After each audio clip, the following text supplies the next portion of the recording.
Ding dong YouTube, welcome back to the channel. I am the Jobless Coder, and today is the 10th day since more than 160 of us employees working for the Lake Louise ski resort had our Charleston residence burned to the ground. So today's update is going to be about the housing situation as it currently stands. There are some people that are being housed at the Deer Lodge Inn. There's some people being lodged in Lake Louise Inn.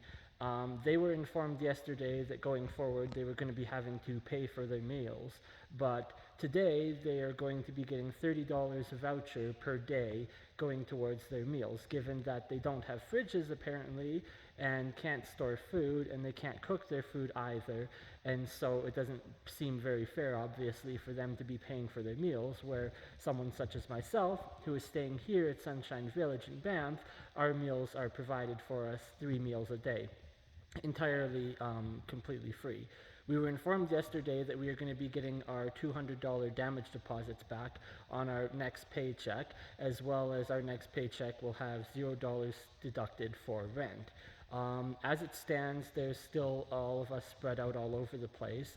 They're bringing in on the 21st a massive trailer. I've never seen these things before. I've only heard about them. The types that the oil field workers up in Fort McMurray and stuff use. Apparently it has 49 beds to a trailer, and from what I've been told, you only have to share a bathroom with 3 other people. So you do the math on that, and that's like 15 or 16 bathrooms per trailer and 49 beds. Given that the Charleston residence housed 160 beds or more, I can only imagine how massive this thing would be, given that it's approximately the third of the size of the building which burned down. Apparently all the rooms are individual, and so you won't be having to share a room with anyone else. Um, I haven't heard any further news regarding the cleanup effort or further recovery of items. There's been nothing new brought in. Whatever had been brought in over the weekend has almost all but been cleared out of the locker room. There's still some things that are down there that haven't been yet claimed. And they could even be belongings of people that have gone home. There are a few people that left and went home on the first night. I have no idea how many people are even still here or have quit. I think the majority are still here. Um, okay, there's people coming here. I don't know if I'm going to get in trouble for being in the room. Okay, that's fine. Um, we were told today that the meal vouchers for lunch during work are only going to be going until the 16th. I don't really know what happens after that point because here we don't have a kitchen. Obviously, the guys in the RV don't really have an adequate kitchen either, so we can't really cook and prepare our own meals to take to work. One of the things that I got the other day when I went in on Monday was an exceptional service card. There was an older gentleman who works for the ski resort here. I've seen him around. I think he's part of the higher management, and he was giving them out to everyone in the kitchen that day that was working. And I could trade that in today. I got a voucher for $10 coupon for food at one of the cafeterias in the ski resort. So that's nice. So I have a week's worth, roughly, of free voucher meals, coupons that I can use, and then I also have this $10 card, which I'm also told gets put into a big draw for some prize or something at the end of the season. So that's pretty cool. Um, Nothing really has changed regarding our situation because we're the stable ones. Obviously, the guys in the RV are not particularly thrilled with their situation, sharing a tiny RV bathroom with, in some cases, 4 other people. They got 5 people living out of a single RV. They are bringing in shower rooms, apparently. I don't exactly know what that is, but it's going to be hooked up somehow to the main water line for the building so that way you can have a continuous hot shower instead of having to ration the water that is available in the tank of the RV. And I don't know if they plan on bringing more laundry machines, but there's 2 washers and 2 dryers that the entire campground of people are using currently. As I understand it, these units that are being brought in that the oil field guys use house a lot of people, and they've got full-on kitchens and common room areas and all of that. So I don't know if they plan to put all of us in them eventually. I hear there's a second trailer coming sometime in the future. After which point we will find out whether we'll be staying here or moving out. Today was my first full day of work back, and I put that in quotation marks, full day of work, because the gondola only starts up around 7:30. I get on the gondola at 8 o'clock after having breakfast at 7:30, so the time window is razor thin. It's almost like being on a military time schedule where everything is specifically laid out through the day. So I got up at 6:30 because I thought breakfast was at 7. I found out that breakfast is actually at 7:30, so I spent a half hour this morning at the gym, and I am not happy with the gym facilities here. I mean, obviously it's free, so that's nice. I'm not paying for a $50 a month gym membership anymore and having to budget for that.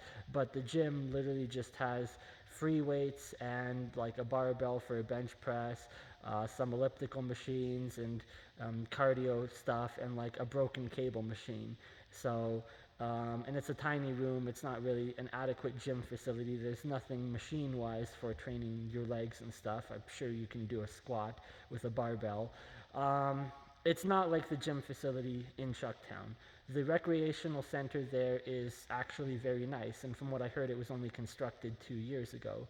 So I would like to get back there, hopefully sometime in the future, but not having to pay for a gym membership is an added bonus of staying up here in Sunshine Village. So back to the schedule.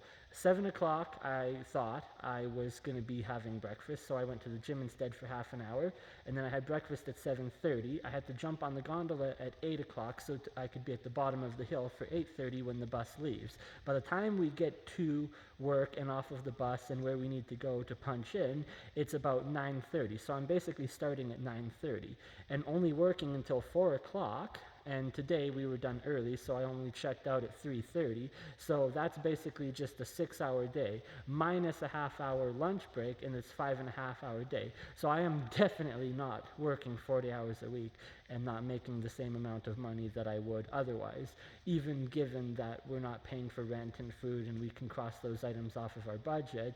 If at some point they add them back onto the budget, now it's going to really suck, because now I have to budget for rent and food on top of not working 40 hours a week and making a full month's amount of pay on the paycheck.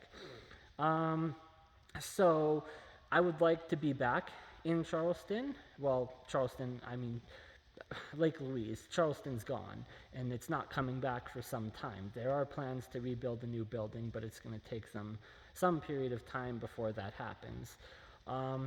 So I want to be back in Lake Louise so that way I can be working a full schedule and make more money. But the only way to do that currently is in the RVs, and potentially in the future, however these units look, that the shared accommodations are for the oil field workers. And I'm told they're quite nice, so we'll see that. How that is. Obviously, I won't have, a mini fridge and all that I have now in my room. I might not even have a closet space that I have now. I've got 2 closets. It's one closet with like a dividing wall in between, so it's technically 2 separate closets. And there's even space to put a shelving unit in there. And I got a dresser that is taller, deeper, and wider than the one that I had in Charleston, so I can fit a lot more clothes. I can fit all the new clothes that I have gotten from donations, plus when I buy back the old clothes that have burned in the fire, I can replace them and basically have both clothing to own. There are some really nice articles of clothing that I am now starting to replace, starting with my Spider-Man suit. It's not a Spider-Man suit or costume, it's like a Halloween thing. It's literally just gym clothing. It's a compression shirt and compression pants, but they're Spider-Man themed, and so everyone loved my Spider-Man suit. I would wear it to parties and the church night that would happen every Sunday, and everyone thought it was amazing. The night before the fire, I ordered a Spider-Man mask and on Amazon, and so that just arrived, and I picked that up today. So I'm thinking, great, now I'm going to have a Spider-Man mask, because everyone kept asking me, where's your Spider-Man mask? So now I'm going to have a Spider-Man mask. I don't have a Spider-Man suit, but it will be coming soon in the mail. That's one of the purchases that I've made with this $400 donation that we all received to buy back some of our items.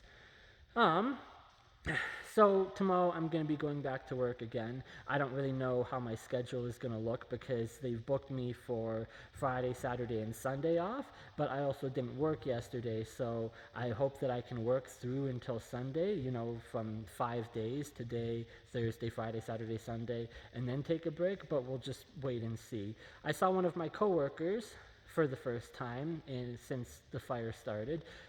He was the one that informed me that the building was basically gone. Because I was aware it was on fire, I was under the impression for about 2 or 3 hours during my work shift that the fire had been contained to the opposite side of the building on the third floor from where my room was. And so I felt pretty okay that my room would be fine. And then he was like, yeah, no, it's all gone. What the fire chief and everyone did not realize was as they were tackling the fire in one room, it spread up into the ceiling and through the insulation of the building and down into all of the third floor. And when the third floor burned, it collapsed in on the second floor below, and some cases the second and first floor it collapsed in on, and that was how the majority of the damage for the structure got caused.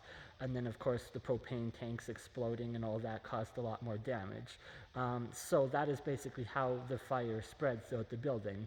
And so this coworker of mine, he went to Calgary that night because I guess he had family or something to stay with. And so then he came back later, and I wasn't sure if he had even quit. Today was the first somewhat normal day in the kitchen, at least. It felt lively in the kitchen for the first time since the fire, because before it was really somber and everyone was just sad. Today it was good, seeing a lot of my coworkers, some of which that I hadn't seen since Monday afternoon, and it was fun, especially with my manager coming back too. He's in the RV park right now, and he's a fun guy, and he keeps the kitchen lively. And we were all aware that we had basically lost all of our things on the day of the fire. He kept the morale high in the kitchen, and the jokes kept coming throughout the day to keep us laughing, because that's really all you can do in a situation like this, is to just laugh about it and then go home and cry later on your own. So that's about my summary here for the 10th day. I'll just keep looking at the future and everything that will come from this. Things are getting better day by day. Obviously, we've now gotten clothes and fed, and in my case, housed in a more permanent long-term solution, and I put that permanent in quotation marks. A few downsides, obviously, the gym and the commute times and all that, meaning that I'm making less money. But for the time being, it's nice to not have to pay for rent and food and other things, and that's a good benefit. So the ski resort has definitely been taking very good care of us, and I am very happy with the service that we have gotten. Even today, I saw one of the guys, he works for the event staff, he came over and gave me this white and red bandana. They were handing them out at the Canada Day parade, and I had lost a red and white bandana, and I had gotten another one, and then I was like, oh, maybe I'll get a white and red one too, and they didn't have any at the time, but he saw me and remembered that, so he brought it over. But we've just been getting so much wonderful support from the community and everyone since the fire, and I want to thank everyone that has helped to donate or in any part make our lives a little easier as we go through this process together. And for those who are subscribed to the channel, make sure to share the video with your friends, like the video if you enjoy this content, and I'll just keep putting out daily updates until such further notice regarding the fire here in Lake Louise. So thank you, and until then, I'll see you tomorrow, I guess. Bye.